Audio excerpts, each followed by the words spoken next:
5 জুলাই 2024 হজরত মাওলানা জহিরুল ইসলাম সাহেব দামাত বারাকাতুহুমের জুমার পূর্বে গুরুত্বপূর্ণ আজিমুশ-শান ইসলাহি বয়ান কমলপুর মাদ্রাসা মসজিদ, গাছতলা ঘাট, ভৈরব। আলহামদুলিল্লাহি ওয়া কাফা ওয়া সালামুন আলা ইবাদিহিল্লাযীনা ইসতাফা, আম্মা বা'দ। আন ইবনে উমর রাদিয়াল্লাহু তাআলা আনহুমা قال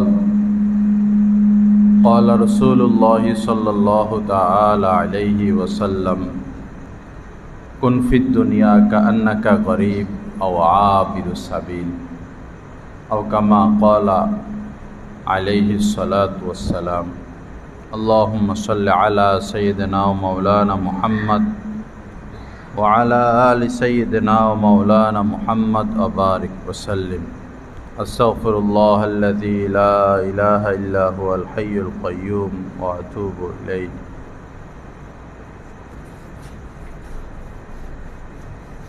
আল্লাহ পাক জাল্লা জালালুহু আমাদের সবাইকে মাফ করে দেন। আল্লাহ পাক আমাদেরকে ইসলাহে কামেল নসিব করে দেন, পূর্ণ হেদায়েত নসিব করে দেন। লা ইলাহা ইল্লাল্লাহ। হযরতে আব্দুল্লাহ ইবনে উমর অর্থাৎ উমর ফারুক রাদিয়াল্লাহু তাআলা আনহু এর ছেলে, উনি বলেন যে নবীজি আমার কাঁধের উপরে হাত দিয়ে বললেন। কাঁধের উপরে হাত দিয়ে মানুষ আপনজনকে আপন কথা বলে, খুব উপকারী গুরুত্বপূর্ণ কথা বলে। তিনি বলেন যে নবীজি আমার কাঁধের উপরে হাত দিয়ে আমাকে বললেন, কুন ফিদ দুনিয়া কাআন্নাকা গরীব, এই পৃথিবীতে এমনভাবে বসবাস করো যেন তুমি মুসাফির, আও আবিরু সাবিল, অথবা পথিক। অর্থাৎ মুসাফির অথবা পথিকের ন্যায় জীবনযাপন করো। আল্লাহ পাক জাল্লা জালালুহু আমাদেরকে এই নসিহত মেনে নেওয়ার তৌফিক দান করেন। হযরত আব্দুল্লাহ ইবনে উমর রাদিয়াল্লাহু তাআলা আনহু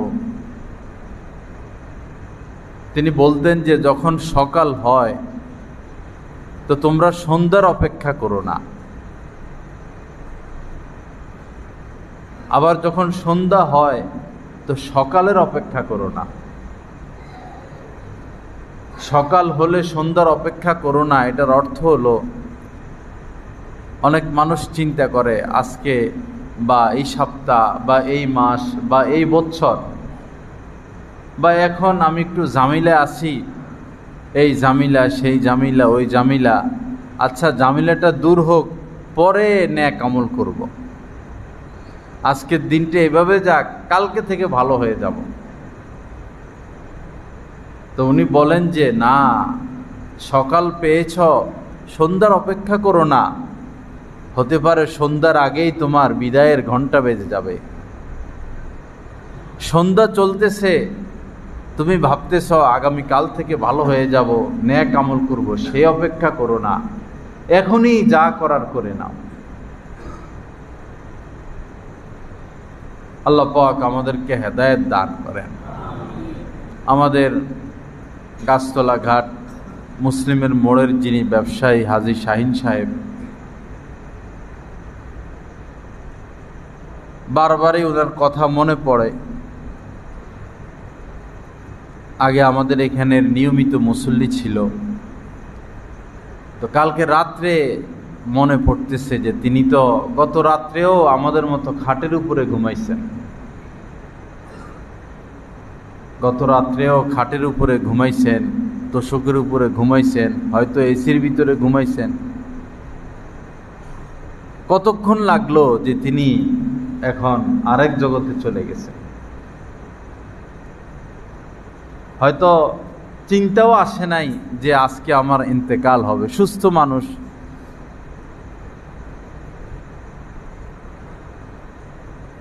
মাঝে মধ্যে আল্লাহ পাক এরকম আচানক কোনো ঘটনা ঘটিয়ে মূলত আমাদেরকে উপদেশ দেন, আমাদেরকে শিক্ষা দেন, আমাদের বিবেকের কাঠি নাড়িয়ে দেন যে অমুক হঠাৎ করে চলে গেল, তোমার কি হঠাৎ করে বিদায় হতে পারে না? সকল ব্যবসায়ীদের কলিজার মধ্যে, বিবেকের মধ্যে নাড়া দিয়ে আল্লাহ পাক বুঝিয়ে দিলেন যে বেশি বেশি লাফালাফি করো না, বেশি হাই হুতাশ করো না, মৃত্যু তোমাদের আশপাশ, মৃত্যুই সবচেয়ে নিকটে। রাসূল করিম সাল্লাল্লাহু আলাইহি ওয়াসাল্লাম একদিন একটা চতুর্ভুজ আঁকলেন। চতুর্ভুজ মানে চতুর্দিকে দাগ, ডাইনে বামে নিচে উপরে, এটা চতুর্ভুজ, একটা ঘর আঁকলেন। দাগ দিলেন আর কি, ঘর দাগ দিলেন। পরে এই ঘরের মধ্যখান থেকে আরেকটা দাগ টানলেন এবং অনেক দূর নিয়ে গেলেন। ওই চতুর্ভুজ থেকে আরো দূরে দাগটি টেনে নিয়ে গেলেন। আর ভিতরে আরো কিছু ছোট ছোট দাগ দিলেন, রেখা টানলেন। পরে বললেন, এই চতুর্ভুজের ভিতরে যে দাগটা, রেখাটা, এটা হচ্ছে তোমরা মানুষ। আর যেই রেখাটা টেনে আমি দূরে নিয়ে গেলাম, আর চতুর্দিকে যে রেখাটা, এটা হচ্ছে তোমাদের মৃত্যু। তোমরা মানুষ, আর চতুর্পাশের রেখা মানে এটা হচ্ছে তোমাদের মৃত্যু। তোমাদের মৃত্যু তোমাদেরকে ঘিরে রেখেছে চতুর্দিক থেকে। আর যে রেখাটা আমি দূরে টেনে নিয়ে গেলাম, এটা হলো তোমাদের মনের আশা। অর্থাৎ মৃত্যু হয়ে যাবে, কিন্তু মনের আশা পুরা কোনো দিন হবে না। যদি দুনিয়াতে মনের আশা পুরা হতো, তাহলে দুনিয়াই তো জান্নাত হতো। মনের আশা পুরা হবে জান্নাতে, দুনিয়াতে না। আর ছোট ছোট যে দাগগুলো দিলেন, নবীজি বললেন এগুলো হচ্ছে তোমাদের বিপদ আপদ। অনেকগুলো দাগ, অনেকগুলো রেখা। অর্থাৎ একটা বিপদ থেকে তোমরা উদ্ধার হতে না হতে আরেকটা বিপদ এসে তোমাদেরকে ধরবে। আরেকটা সমস্যা থেকে উদ্ধার হতে না হতে আরেকটা সমস্যা এসে তোমাদেরকে ধরবে। এইভাবেই জীবন কাটাতে হবে। আল্লাহকে রাজি খুশি করে দুনিয়া থেকে যেতে পারলে আর কোনো বিপদ নাই, আর কোনো অসুখ নাই, আর কোনো সমস্যা নাই, মনের আশা পূরণ না হওয়ার আর কোনো ব্যাপার নাই।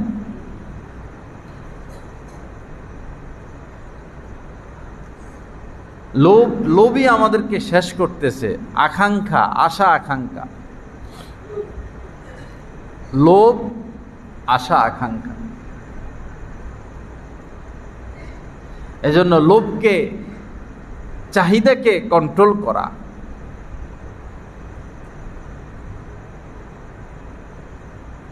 এবং অতিরিক্ত আশা, এটাও একজন মুমিনের জন্য, একজন মুত্তাকির জন্য ক্ষতিকর। অতিরিক্ত আশা, এই হলে এই কর্ম, ওই হলে এই কর্ম। বহু মানুষ আছে প্রত্যেক দিনই কয়েক সবার এমপি, মন্ত্রী, প্রধানমন্ত্রী হয়ে যায়। বহু মানুষ এমন আছে প্রতিদিন কয়েক হাজার বার মন্ত্রিত্ব পাইয়া যায়, প্রতিদিন কয়েক হাজার বার কোটিপতি হয়ে যায়। এই আশা ক্ষতিকর। দুনিয়া কেন্দ্রিক আশা মানুষকে বিপদে ফেলে, আর আখেরাত কেন্দ্রিক আশা মানুষকে সফল, সার্থকময়, সফলময় করে তোলে। আশা দুই ধরনের। আকাঙ্ক্ষা দুই ধরনের, আশা দুই ধরনের। এক আশা আপনাকে শেষ করে দিবে, দুনিয়াও শেষ, আখিরাতও শেষ। আরেক আশা আপনাকে শুধু উপরে উঠাবে। কিভাবে আরো আল্লাহর নৈকট্য পেতে পারে, কিভাবে আল্লাহর মহব্বত হাসিল করতে পারে, কিভাবে আল্লাহ পাকের মারেফাত অর্জন করতে পারে, কিভাবে আল্লাহকে খুশি করতে পারে, কিভাবে আল্লাহ পাকের তাজাল্লি আমি দর্শন করতে পারি। আল্লাহকে দেখা যাবে না, কিন্তু আল্লাহর গান আমাদের নাক পর্যন্ত পৌঁছে যাবে। আল্লাহকে দেখা যাবে না, আল্লাহ পাকের তাজাল্লি দেখা যাবে। আল্লাহ পাককে দেখা যাবে না, আল্লাহ পাকের কাছাকাছি গিয়ে পৌঁছা যাবে না, কিন্তু আল্লাহ পাকের সঙ্গ তাপ বান্দা অনুভব করতে পারবে। সঙ্গ তাপ, হ্যাঁ, যখন আপনার অন্তরের চক্ষু খুলে যাবে, রুহের চক্ষু খুলে যাবে। বুজুর্গানে দ্বীন বলেন যে অন্তরের চক্ষু দিয়ে, রুহের চক্ষু দিয়ে আল্লাহ পাকের দর্শন সম্ভব। চর্ম চোখ দিয়ে আল্লাহকে দুনিয়াতে দেখা যাবে না। আল্লাহকে পাওয়াই জীবনের একমাত্র মাকসাদ, একমাত্র উদ্দেশ্য, একমাত্র লক্ষ্য। ওই লক্ষ্যকে সামনে রেখে আমাদের সামনে অগ্রসর হতে হবে।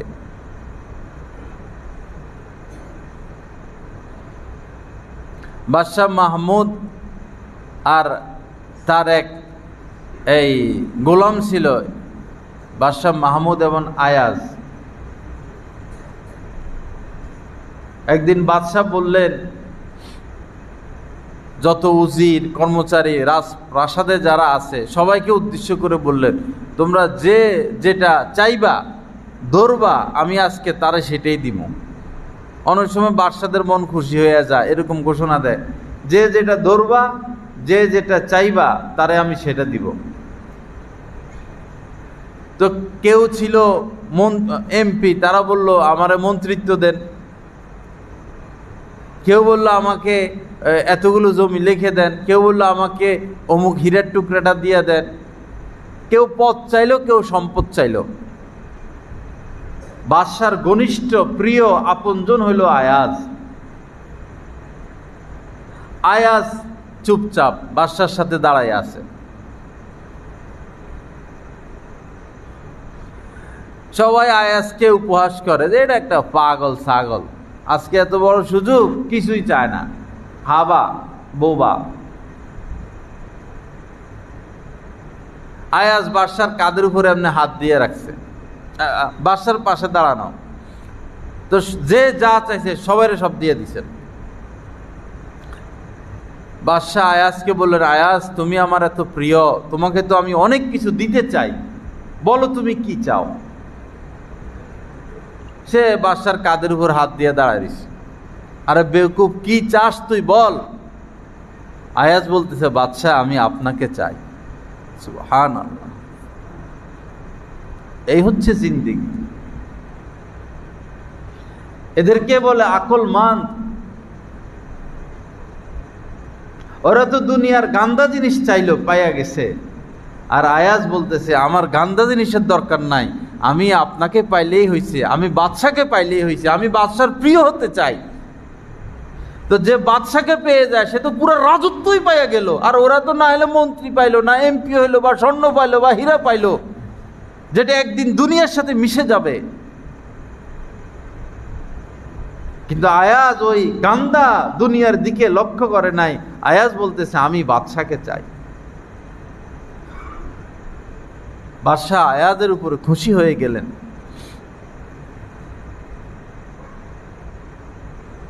এমনি বাদশাহ আয়াজকে পছন্দ করতেন, আর সবাই আয়াজের বিরুদ্ধে। একদিন সবাই এসে বিচার দিছে যে আপনার ধন সম্পদ মূল্যবান সব আয়াজ নিয়ে তার আলমারিতে আটকায় রাখছে। প্রতিদিন সে কয়েক লম্বা সময় আলমারি খুলে দাঁড়াইয়া থাকে, তার রুমের ভিতরে আলমারি খুলে সে দাঁড়ায় থাকে। আমাদের ধারণা যে আপনার মূল্যবান সব মণিমুক্তা জাওয়াহের সে আলমারিতে নিয়ে আটকায় রাখছে। বাদশাহ তো রাগে, আয়াজকে এত বিশ্বাস করি, সে কাম করলো, যাও আয়াজকে খবর দাও আর তার আলমারিতে কি আছে নিয়ে আসো। আয়াজকে আইনা দাঁড়া করাইছে এক পাশে, সে এখন আসামি। যাও আলমারিতে কি আছে নিয়ে আসো। পরে আলমারির ভিতরে একটা ছেঁড়া জুতা পাইছে আর ছেঁড়া একটা জামা পাইছে পুরান। এখন মন্ত্রীরাও শরম পাইল, প্রাসাদের কর্মচারীরাও শরম পাইল।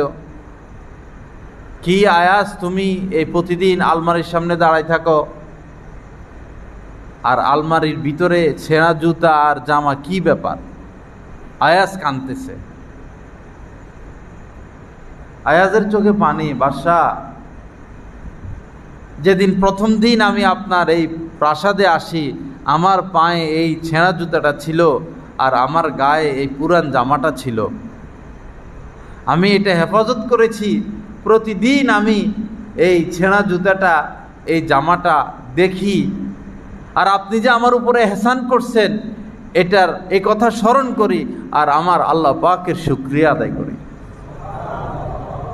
এই হচ্ছে মানুষ। আমরা কি ছিলাম এক একজন, আমরা এক একজন মানুষ কি ছিলাম 10 বছর আগে, 15 বছর আগে, 20 বছর আগে, 30 বছর আগে কি ছিলাম? প্রত্যেক লাখপতি, প্রত্যেক কোটিপতির এটা চিন্তা করা উচিত। কি ছিলাম আমি? আল্লাহ পাক কোথায় আমাকে উঠাইলেন, যিনি এত কিছু দিলেন, আজ তাকেই ভুলে বসে আছি।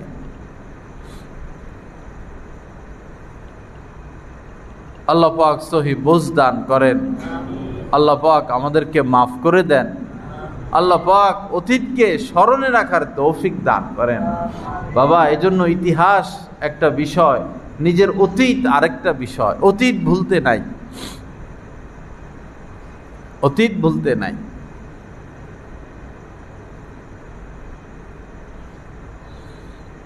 লা ইলাহা ইল্লাল্লাহ। আল্লাহ পাক আমাদেরকে মাফ করে দেন।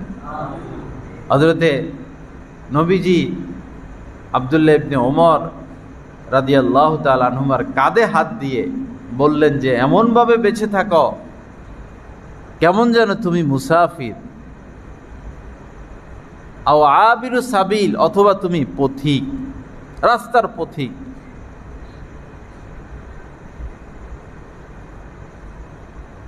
আগের জামানায় আমরা দেখতাম খালের মধ্যে যাযাবর, যারা যাযাবর, যেমন এখানে আছে ফাঁড়ি থানার পিছনে আছে, ওনারা অনেকে নামাজ পড়তে আসে। ওই জায়গায় ছোট্ট একটা মাদ্রাসাও হয়েছে, কয়েকজন নবীন আলেম ওলামা অনেক কষ্ট করে সেখানে একটা মাদ্রাসাও করছেন, ছোট্ট, ওই বাচ্চাদেরকে পড়ানোর জন্য।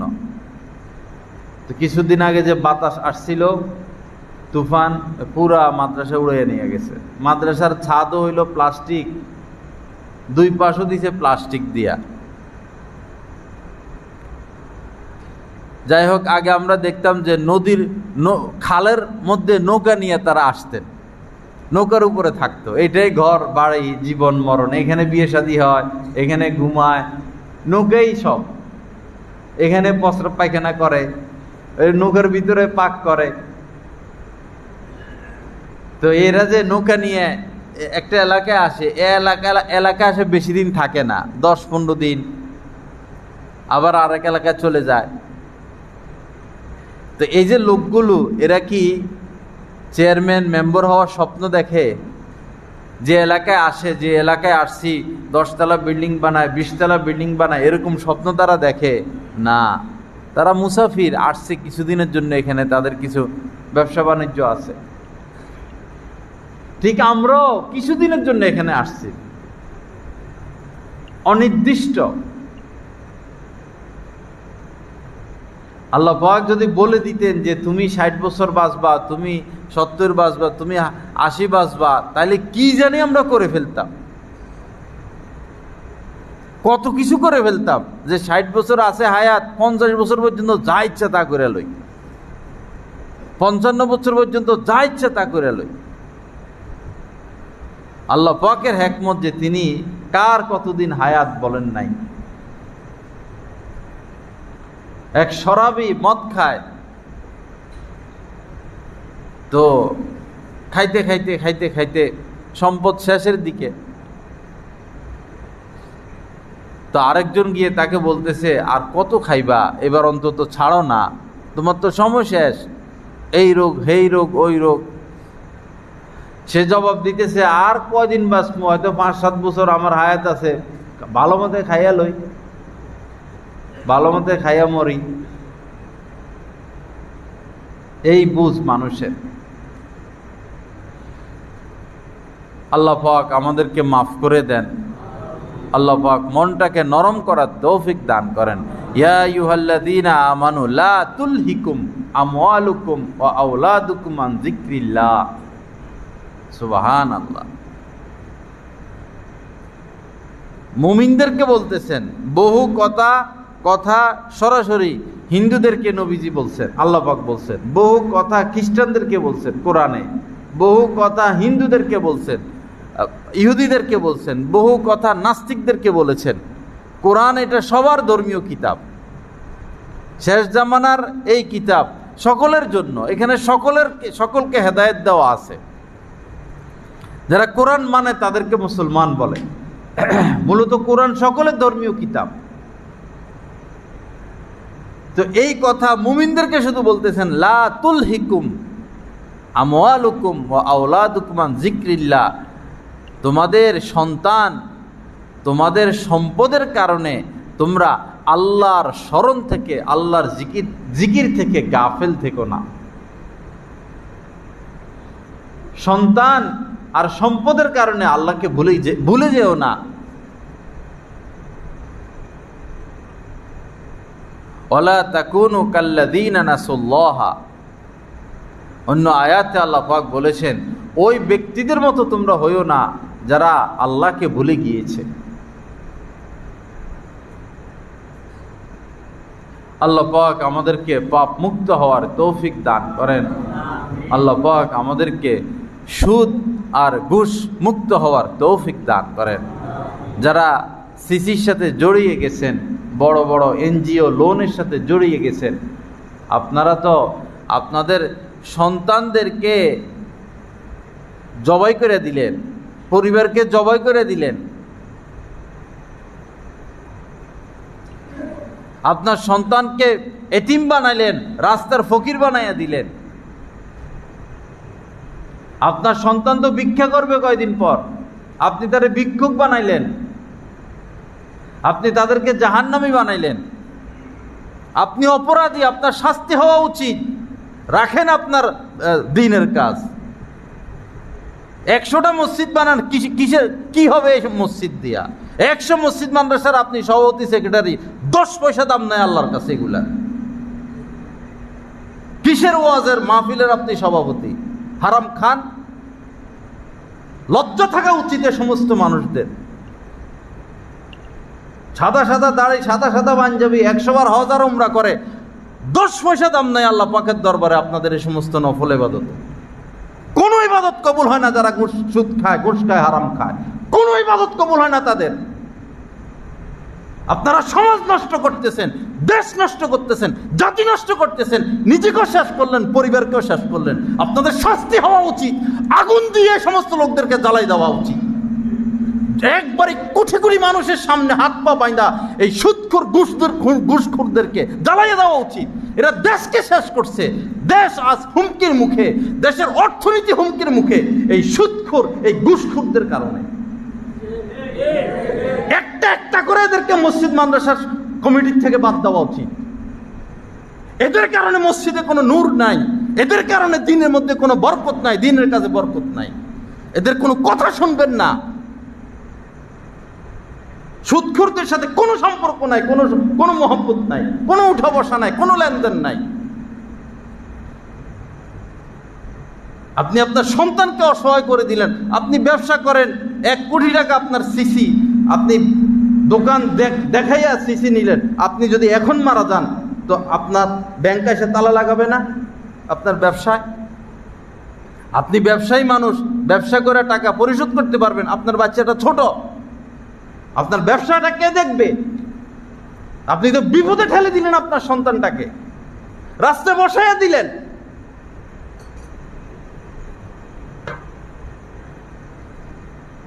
ইয়ামহাকুল্লাহুর রিবা যাদের ইয়াকিন নাই কোরআনের উপরে, যাদের দৃঢ় কোরআনের উপরে ইয়াকিন নাই, আল্লাহর কথার উপরে যাদের আস্থা নাই, তারাই এই সিসির সাথে জড়িত হয়। কারণ আল্লাহ পাক ঘোষণা দিচ্ছেন, ইয়ামহাকুল্লাহুর রিবা, তিনি সুদকে নিশ্চিহ্ন করেই ছাড়বেন, সুদকে তিনি রাখবেন না।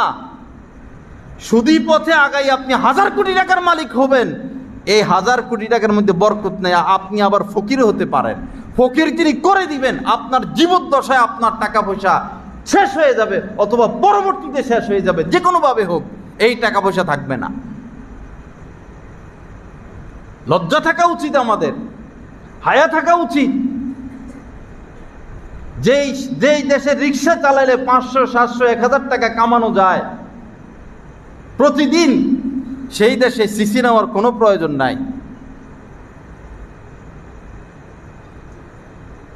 উচ্চ শিক্ষিত একবার এলাকায় এলে 100টা 200টা ওই সমস্ত গাদ্দারদের জন্য গেট করা হয়, ওই গাদ্দারদের গলার মধ্যে ফুলের মালা দেওয়া হয়, হাতের তালি দেওয়া হয়। লক্ষ লক্ষ মানুষ ওই গাদ্দাররা আসলে মানুষ তাদেরকে দেখতে যায়, ওই গাদ্দাররাই আজ দেশকে হুমকির মুখে ঠেলে দিল। দুর্নীতি আর দুর্নীতি, দুর্নীতি আর দুর্নীতি, ঘুষ আর ঘুষ। ওই গাদ্দারদের প্রতি এখনো আমাদের পূর্ণ ভালোবাসা, পূর্ণ সমর্থন। আমাদের কপালের মধ্যে থুতু, আমাদের বিবেকের মধ্যে থুতু, আমাদের সমর্থনের মধ্যে থুতু। এত বড় শিক্ষিত তারা, এত বড় পদের অধিকারী, আর এত বড় জঘন্য জঘন্য অপরাধ করে যে আজ দেশ হুমকির মুখে। গরিব মানুষ সামান্য কিছু কিনে পেট ভরবে, সে অবস্থানে দ্রব্য মূল্যের দাম এত বেশি। ওই গাদ্দারদের কারণে তো এই অবস্থা।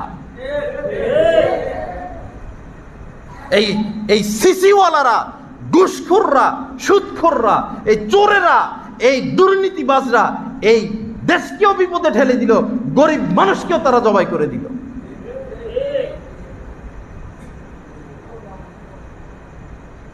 এক একটা চেহারা কালো হয়ে যাবে কিয়ামতের ময়দানে, সবগুলোর চেহারা কালো হয়ে যাবে। এবং যে যত দুর্নীতি করতেছে, চুরি করতেছে, সব আল্লাহ পাক গলার মধ্যে ঝুলাইয়া দিবেন। 1 বিঘাত, হাদিসে আসছে, 1 বিঘাত পরিমাণ জমি যে আত্মসাৎ করবে, 7 তবক জমিন তার গলার মধ্যে আল্লাহ পাক ঝুলাইয়া দিবেন। বুঝবা তোমরা মজা সেদিন।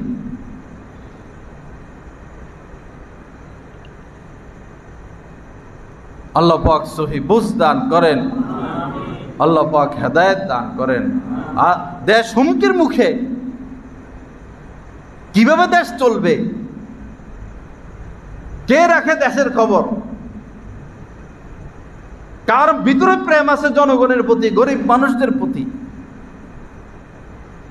সারা বিশ্বের মধ্যে বাংলাদেশ গুরুত্বপূর্ণ, কারণ এই দেশেই বর্তমানে সবচেয়ে বেশি মাদ্রাসা। ইসলামের খাতিরে এই দেশকে আমাদের টিকিয়ে রাখতে হবে। এই দেশ থেকে হাফেজ আলেম বেশি তৈরি হচ্ছে। এই দেশ যদি বিপদে পড়ে যায় তো এই মাদ্রাসাগুলো বিপদে পড়ে যাবে। এই চামড়ার দ্বারা, পশুর চামড়ার দ্বারা কুঠি কুঠি কুঠি কুঠি কুঠি কুঠি বিলিয়ন ট্রিলিয়ন এই দেশের ইনকাম হইতো। কওমি মাদ্রাসাগুলোকে ধরা দেওয়ার জন্য এই চামড়াটারে শেষ করে দিল। তো কি হয়েছে কওমি মাদ্রাসার? কওমি মাদ্রাসা তো ডবল 3 ডবল হয়ে গেছে। মানুষ তো এখন সব বাচ্চা মাদ্রাসা দিয়ে দেয়। স্কুলে ফ্রি, প্রাইমারি স্কুলে ফ্রি, আর মক্তব হেফখানে পড়াইলে 5-7 হাজার 10 হাজার টাকা লাগে। তো মানুষ সেদিকে যায় না কেন? মানুষ এদিকে আসলো কেন? গাছতলাঘাট মাদ্রাসা কয়টা, স্কুল কয়টা দেখেন। মানুষের কি বিবেক নাই?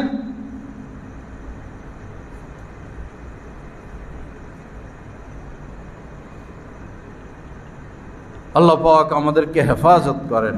আপনারা ভালো কাজ করেন নাই, আমার বিরুদ্ধে বলতে পারবেন, বলেন, এগুলার কোনো মূল্য আমি দেই না। আল্লাহ রাজি খুশি থাকলে আলহামদুলিল্লাহ। রিজিক আল্লাহর হাতে, ইজ্জত আল্লাহর হাতে, রিজিক আল্লাহর হাতে, ইজ্জত আল্লাহর হাতে।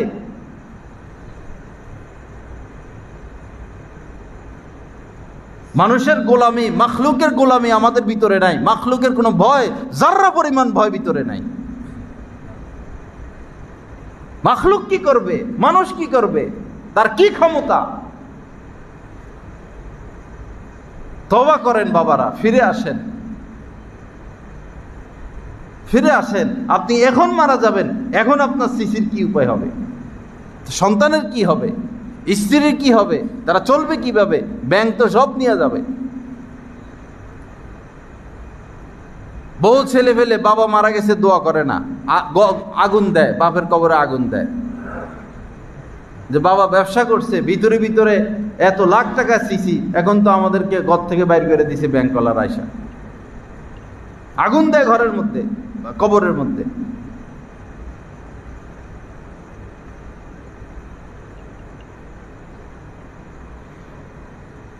লা ইলাহা ইল্লাল্লাহ। আল্লাহ পাক আমাদেরকে মাফ করে দেন, আল্লাহ পাক গুনাহমুক্ত জিন্দেগি নসিব করেন, আল্লাহ পাক হায়াতে তয়্যবা আমাদেরকে নসিব করেন। বাবা মনে করবেন 1 মিনিটের সময় নাই, এখনই তওবা করে ফেলতে হবে। যে যতটুকু নিছেন বাস নিয়ত করেন যে আল্লাহ আর নিব না, আর বাড়াবো না, আল্লাহ এগুলো পরিশোধের ব্যবস্থা করে দেন। যদি জমি টমি থাকে বিক্রি করে দেন, বিক্রি করে ব্যাংক থেকে বের হয়ে যান। যদি ব্যবসার অর্ধেক ছেড়ে দিতে, অর্ধেক ছেড়ে দেন, দিয়া সুদমুক্ত হয়ে যান, ওই বাকি অর্ধেকের মধ্যে আল্লাহ পাক বরকত দিয়ে দিবেন। বহু ব্যবসায়ীদেরকে আমি চিনি, আমার খাস মুসল্লি, ভালো চলতেছে সংসার, ভালো আছে, কোন শয়তানে পাইলো এদেরকে, এরা যাইয়া ঢুকছে সিসির মধ্যে। এখন তো হায় আফসোস, হায় আফসোস, হায় আফসোস, হায় আফসোস। আল্লাহ সুযোগ দেন, ছাড় দেন না, সুযোগ দিবেন তিনি, খপ করে ধরে ফেলবেন। গজব আসা শুরু হলে চতুর্দিক থেকে আর উপায় নাই।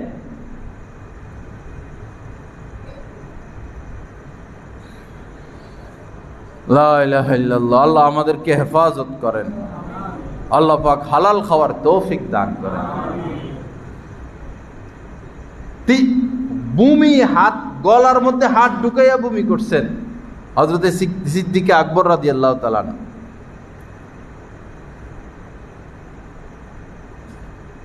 গোলাম এসে খাইতে দিয়েছেন, ক্ষুধার তাড়না খেয়ে ফেলছিলেন, খবর নেন নাই, নিতে পারেন নাই, কোথায় থেকে আনছো, কি আসো বিষয়। তো পরে গোলাম বলল, হযরত খবর নিলেন না, জিজ্ঞেস করলেন না কোথায় থেকে আনছি? আমি তো আসলে ক্ষুধার কারণে ওইদিকে মন যায় নাই। পরে ওই খাদ্যের ব্যাপারে ওনার সন্দেহ হয়েছে, হাত ঢুকাইয়া বমি কইরা ভিতরে সব বাইর করে দিচ্ছেন। এই হচ্ছেন নমুনা সাহাবা ইকরামের আমল, জিন্দেগি।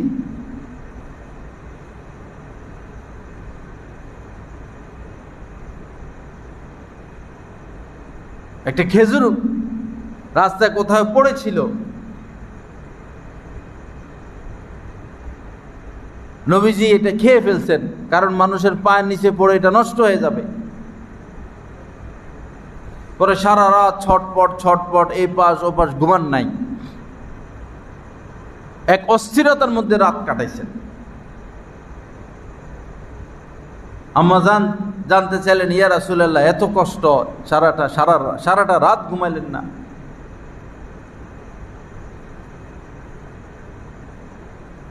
নবীজি বললেন যে একটা খেজুর পড়া ছিল পথে, ভাবলাম নষ্ট হয়ে যাবে, এজন্য খেয়ে ফেলছি। এখন আমার চিন্তা হলো যদি ওই খেজুরটা সদকার খেজুর হয়, আর নবীদের জন্য তো সদাকা নিষেধ। এই ভয়ে, এই আতঙ্কে আমি সারা রাত ঘুমাইতে পারিনি। এই তো নবীর আমল।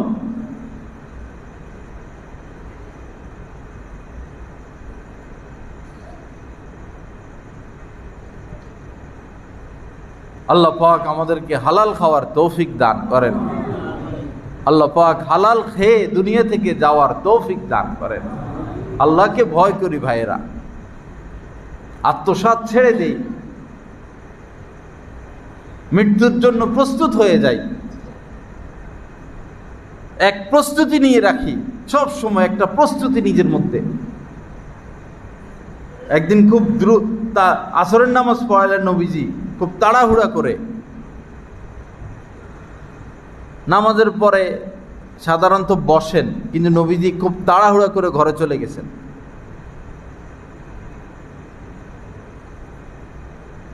আবার চলে আসছেন। সাহাবায়ে কেরাম নবীজির যে কোনো ধরনের আচরণে মানে ভয় পেয়ে যেতেন, এরকম আচরণে ভয় পেয়ে যেতেন। না জানি কি হলো, না জানি কি নাজিল হলো। পরে নবীজি বললেন যে একটা স্বর্ণের পাত গড়ে ছিল, এখন যেটাতে বিস্কিট বলে, স্বর্ণের পাত গড়ে ছিল। পরে আমি ভাবলাম যে এই স্বর্ণটা আমার ঘরে থাকা অবস্থায় যদি আমার ইন্তেকাল হয়ে যায়, এজন্য গিয়ে বলে আসছি তাড়াতাড়ি এটা সৎকা করে দাও। আম্মাজানদের কাহারও কানে কোনো স্বর্ণ ছিল না, হাতে স্বর্ণ ছিল না, গলায় স্বর্ণ ছিল না। কেন? উনি মদিনার বাদশাহ, উনি কি ওই জামানায় 10 তলা বা যে রাজপ্রাসাদ কি বানাইতে পারতেন না? উনি তো মদিনার বাদশাহ ওই সময়। উনি কি ওনার স্ত্রীদেরকে এক একজনকে 10-20 ভরি স্বর্ণ দিতে পারতেন না?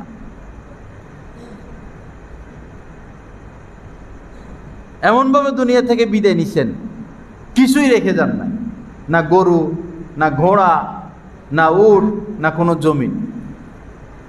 খাইবারের একটা জমি ছিল নবীজির নামে, ওইটা দিয়ে সংসার চালাইতেন, ওইটাও মৃত্যুর আগে সৎকা করে দিছেন।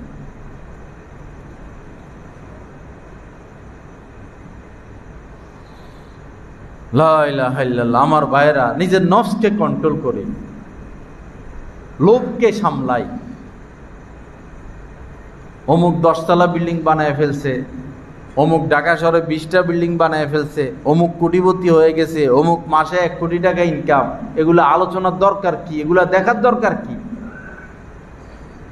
আপনি এক সাইড দেখলেন যে তার মাসে 1 কোটি টাকা ইনকাম, সে কোন আগুনে আছে সেটা তো দেখলেন না। আপনি তো এক সাইড দেখলেন, একটা বিষয় দেখলেন।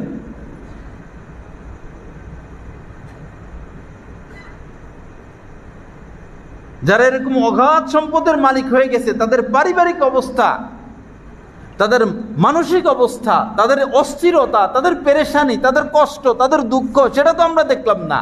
দেখতেছি শুধু যে সে এত কোটি টাকার মালিক হয়ে গেছে। সে কোন আগুনে আছে সে খবর তো নিলাম না। নেওয়ার দরকার কি?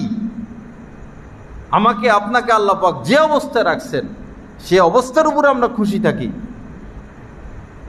আর হালাল রুজি অন্বেষণ করি। হালাল ভাবে আল্লাহ পাক যতটুকু দেন আলহামদুলিল্লাহ। হারামের পথে কেন আগাবো?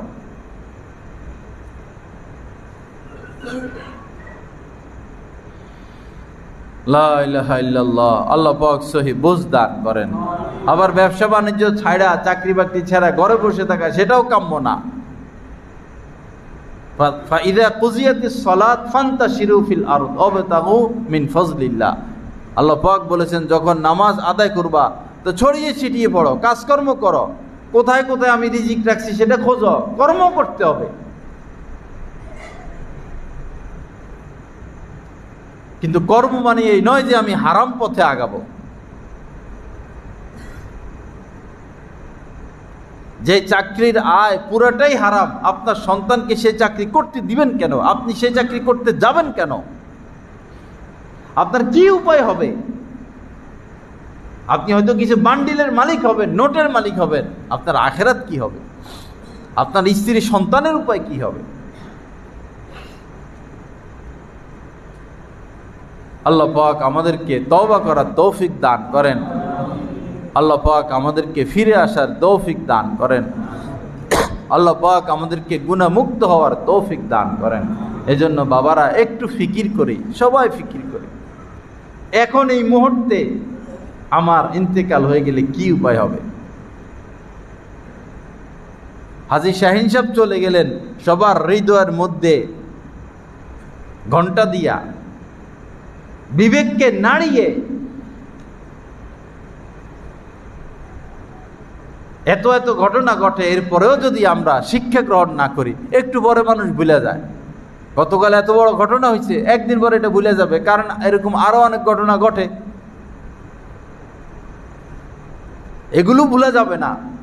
মৃত্যুর কথা ভুলা যাবে না। নবীজি বলছেন মৃত্যুর কথা বেশি বেশি স্মরণ করো। যে মৃত্যু তোমার জীবনের সমস্ত স্বাদকে মিটিয়ে দেয়, সেই মৃত্যুর কথা স্মরণ করো।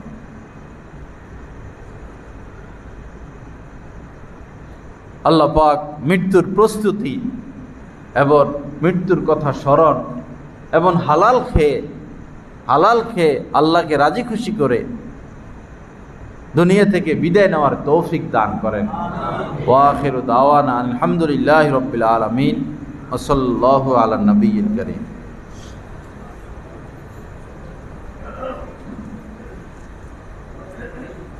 হযরত ওয়ালা দামাত বারাকাতুহুমের প্রতিটি বয়ান পাচ্ছেন নেটের মাধ্যমে, টেলিগ্রামের মাধ্যমে।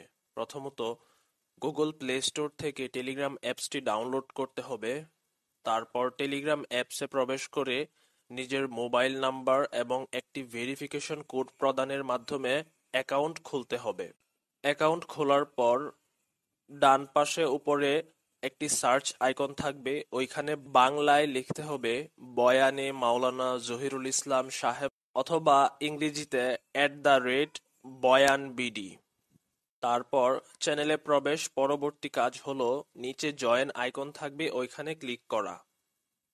জয়েন হয়ে যাওয়ার পর পূর্ববর্তী আপলোডকৃত সকল বয়ান আপনারা পেয়ে যাবেন খুব সহজে। আলহামদুলিল্লাহ, প্রতি ইংরেজি মাসের শেষ শুক্রবার কমলপুর মাদ্রাসা মসজিদে মাসিক ইজতেমা অনুষ্ঠিত হয়। উক্ত মজলিসে অংশগ্রহণ করার জন্য সকলের প্রতি দিনী দাওয়াত রইল।